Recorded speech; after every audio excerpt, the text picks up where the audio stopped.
나 공부해도 안 될 것 같아. 지금 이러고 있는 거 아니지? 말주들아, 남은 일주일을 어떻게 보내느냐에 따라 너의 성적이 10점 더 올라가거나 10점 더 내려가거나 결정되는 거야. 지금 이렇게 중요한 시간인데 얘들아, 오늘 영상 보면서 정신 똑띠 차리고 잘 따라오는 거야. 너 지금까지 충분히 잘해왔어.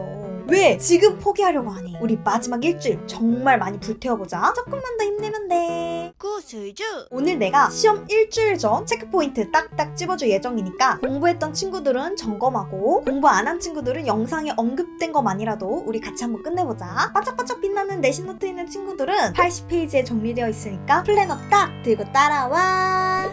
첫 번째, 국어. 비대위 1주차 때 국어에서는 암기를 해줘야 돼. 언니, 국어에서도 암기를 해요? 많은 친구들이 국어를 공부할 때 그냥 문제만 풀고 어느 정도 오답하고 아, 이렇구나 이러고 시험장 들어가거든? 그럼 절대 1, 2등급 안 나와. 왜냐? 공부를 했다라고 생각을 했는데 시험지를 딱 받아서 문제를 풀다 보니까 선지가 마지막 2개 중에 헷갈려. 3번인가 5번인가 했는데 3번을 찍었는데 정답이 5번이야. 그래서 꼭 틀리잖아. 그러놓고 이런 얘기하지. 나 공부했는데 이거 틀렸어. 공부했는데 이거 헷갈렸어. 아니, 공부 제대로 안 한 거야. 안 틀리게 공부해야지. 자, 이걸 방지하기 위해 안 틀리는 공부법 알려줄게. 국어도 아주 디테일하게 암기에 들어가야 한다. 어떻게? 나만의 시험지를 만들어서 그걸 여러 번 반복하면서. 우리 저번 주에 나만의 시험지 만든 친구들은 그거 여러 개 풀면 되는데 저번 주 나만의 시험지 못 만들었어요. 이런 친구들은 지금 내가 말해주는 이 포인트만이라도 외워. 첫 번째, 교과서 문학활동 또는 학습활동. 두 번째, 글의 개요. 왜냐면 다른 거는 이해해서 풀 수 있는 부분이 많은데 이 파트만큼은 조금 디테일하게 암기를 해주는 게 좋아. 왜냐? 특히 학습활동 부분은 학교 쌤들의 서술형 아주 단골 출제 부분이야. 즉, 학습활동 질문을 보고 내가 답을 말로 다 설명할 수 있을 때까지 공부를 해놓아야 해. 심지어 나는 질문당 자습서에 답이 있잖아. 그걸 다 완벽하게 쓸 수 있을 정도로 정말 디테일하게 서술형으로 다 연습해놨었거든? 얘들아, 이 정도는 해줘야 1등급 나오지. 너희들도 충분히 할 수 있으니까 한번 따라해봐. 그리고 두 번째, 영어. 자, 이제까지 영어는 구조화하고 흐름 암기는 어느 정도 다 해놨어. 어법 선택 문제들도 어느 정도 풀었지. 이번 주차엔 문법 문제와 서술형 문제를 마스터하는 시기다. 문법 문제랑 서술형 대비편은 내신 노트 21페이지와 22페이지에도 나와 있어. 없는 친구들을 위해 설명하자면 어법 문제의 경우 ed랑 ing 고르는 어법 선택 문제와 또는 빈칸 채우기 또는 어법 고치기 이런 문제들이 있을 거야. 그걸 이번 주에 최종 테스트한다라고 생각을 하고 문제를 풀어야 돼. 이번 주차에 틀린다? 그러면 그냥 그 문장 외워줘야 돼. 우리가 시험 범위에 있는 모든 지문의 문장을 암기하기는 어렵잖아. 그래서 나는 마지막 최종 디데이 1주차 때 어법 선택이나 어법 고치기, 빈칸 채우기를 했는데 틀렸던 부분 그 문장을 통째로 외워주거나 그리고 주제 문장 그리고 학교쌤이 중요하다고 하는 문장 즉 해당 지문 중에 중요 문법이 들어가 있는 문장들이 있어. 나는 이 세 가지 기준점으로 문장을 외워줬거든. 어차피 쌤들도 서술형 출제할 때 중요한 문장을 내지 갑자기 생뚱맞은 이상한 곳에서 내는 게 아니야. 너희들이 여기서 오해하면 안 되는 게 외우지 않은 문장들이 달달달 외우지 않았다는 얘기지 머릿속에는 어느 정도 다 있어야 돼. 그래서 나는 어떻게 훈련을 했었냐면 지문을 천천히 소리내어 읽었어. 즉 생각하면서 음미하면서 글을 읽는다고 해야 되나? 빠르게 눈으로 슉슉슉슉 읽으면 머릿속에서 휘발되는데 그렇지 않고 천천히 곱씹으면서 문장을 영어로 천천히 읽으면은 그 문장이 머릿속에 잔상이 기억에 남아. 완벽히 달달달 암기까진 아니어도.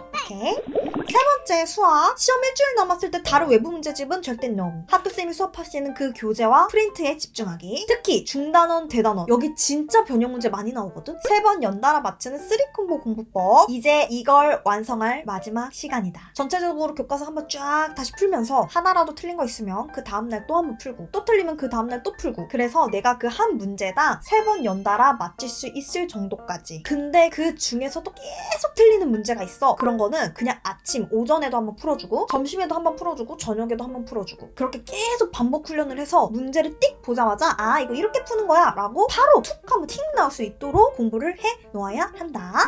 네 번째, 탐구, 사회과학, 역사. 완벽한 암기 주간. 나만의 시험지 만들고 반복해서 풀어줘야지. 처음에 나만의 시험지 만들어서 풀면은 정답률이 한 20%에서 30%밖에 안 나와. 그렇게 내가 틀렸던 부분은 말로 설명하면서 다시 암기하고 머릿속으로 다시 정리해 놓는 거야. 그리고 그 다음날 똑같은 문제를 또 풀잖아? 그러면 정답률이 한 50% 정도로 올라가. 그래도 반은 틀렸잖아. 그 반 틀린 거를 또 반복해서 암기해주고 머릿속으로 또 넣어줘. 즉 마지막 주차에서 탐구 과목 공부법의 핵심은 말로 설명하면서 암기하기 그리고 스스로 테스트 보기 이거야. 이걸 계속 반복해서 내가 스스로 만든 테스트지가 100점이 나올 때까지 반복. 자, 여기서 시험 기간 공부 꿀팁을 살짝 이야기 이야기해주자면 공부하다 보면 진짜 졸릴 때가 많단 말이야.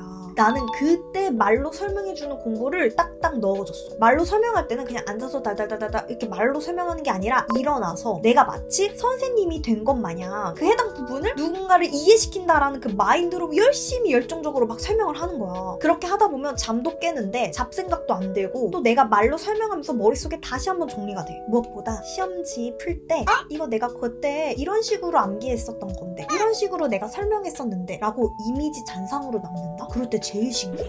마지막 5번째, 기타. 제2외국어, 기가, 정보, 한자. 자, 제2외국어는 중요한 단어 문장은 나만의 시험지로 깔끔하게 딱 만들어서 암기해줘. 근데 막 제2외국어 나만의 시험지 5장 만들지 말고 한 2장 이내로 쌈박하게 끝낼 수 있도록 만들자. 그리고 기가, 정보, 한자의 경우는 학교 쌤이 짚어준 것 있지. 그런 거 위주로 공부하면 돼. 암기할 때 좀 꿀팁을 이야기해주자면 이 기타 과목들은 단기간에 머릿속에 각인이 팍 되게 암기해야 되잖아. 그래서 나는 웬만하면 웃기게 외우라고 이야기를 해주거든. 또는 친구들끼리 쉬는 시간에 퀴즈 내주면서 공부하는 거 추천해. 너희들이 막 저녁 시간에 따로 시간을 내서 기가를 공부하고 따로 시간을 내서 한자를 공부하기에는 국영수 탐구하는데 시간을 많이 써야 된단 말이야. 또 그런 과목들을 혼자서 공부해야 되는데 이런 기타 과목들은 거의 웬만하면 암기이기 때문에 쉬는 시간, 점심시간을 활용해서 친한 친구끼리 서로 퀴즈를 내주고 맞추면서 암기하는 거. 그렇게 좀 재밌게 공부를 하면은 머릿속에 기억도 잘 남고 또 공부도 재밌게 할 수 있겠지. 구슬주 말주들아, 남은 일주일 진짜 후회 없이 공부해보자 얘들아. 이제까지 너희들이 공부를 열심히 했는데 공부를 안 한 느낌이 드는 이유는 머릿속에 한번 싹 정리되는 게 덜 돼서 그래. 이번 주차에 탁탁탁 마무리하고 정리하면 이런 감정 사라지게 되니까 너무 걱정하지 말고 언니 믿고 한번 오늘 알려준 공부를 꼭 따라해봐. 너희들 잘하고 있으니까 걱정하지 말고 내가 이곳에서 응원하고 있을게. 마이투들의 삶이 구슬처럼 반짝반짝 빛나고 있고 더 반짝반짝 빛나게 될 거야. 그럼 마지막 1주차까지